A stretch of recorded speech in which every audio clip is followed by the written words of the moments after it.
ભારત સરકાર દ્વારા 2027ની વસ્તી ગણતરીને ડિજિટલ બનાવવા દેશમાં ગણના પ્રક્રિયા શરૂ કરાઈ છે. ગુજરાતમાં 17 મેથી 31 મે 2026 સુધી ચાલનારા આ અભિયાન અંતર્ગત નાંદોદના ધારાસભ્ય ડોક્ટર દર્શનાબેન દેશમુખે પોતાની વિગતો ઓનલાઈન નોંધી નાગરિકોને પ્રેરણા પૂરી પાડી છે.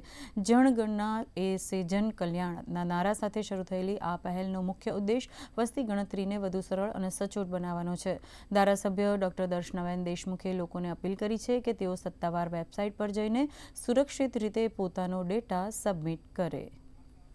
.gov.in એના ઉપર આ લિંક ઉપર ઓપન કરવાથી તમને તમારું એ ફોર્મ દેખાશે અને એ ફોર્મ દેખાયા પછી એમાં તમે જે વિગત ભરશો એ પ્રમાણે તમારે જે આખું વિગત ભરવાની આવે છે અને વિગત ભર્યા પછી એને સબમિટ કરવાનું આવે છે. અને એના સાથે સાથે તમારા પરિવાર માટે પણ જ્યારે વસ્તી ગણતરી માટે જ્યારે સરકારી કર્મચારીઓ તમારા ઘરે આવે છે ત્યારે એમને પણ તમે સહયોગ કરશો અને જે પણ માહિતી આપવાની આવે છે આપણે ખૂબ સચોટ અને સાચી માહિતી આપીશું, જેથી કરીને આપણને સરકારી જે લાભો મળવાનો હોય કે સરકારી યોજનાઓનો જે કંઈક લાભ મળવાનો હોય એમાં પણ કોઈ મુશ્કેલી ના આવી શકે અને ખૂબ જ સરળ રીતે ભરવાની આ પ્રક્રિયા છે. ત્યારે હું સર્વે લોકોને અપીલ કરું છું કે આપ સૌ આ ઓનલાઈન માધ્યમ થકી આ વસ્તી ગણતરીના એમાં જોડાઓ.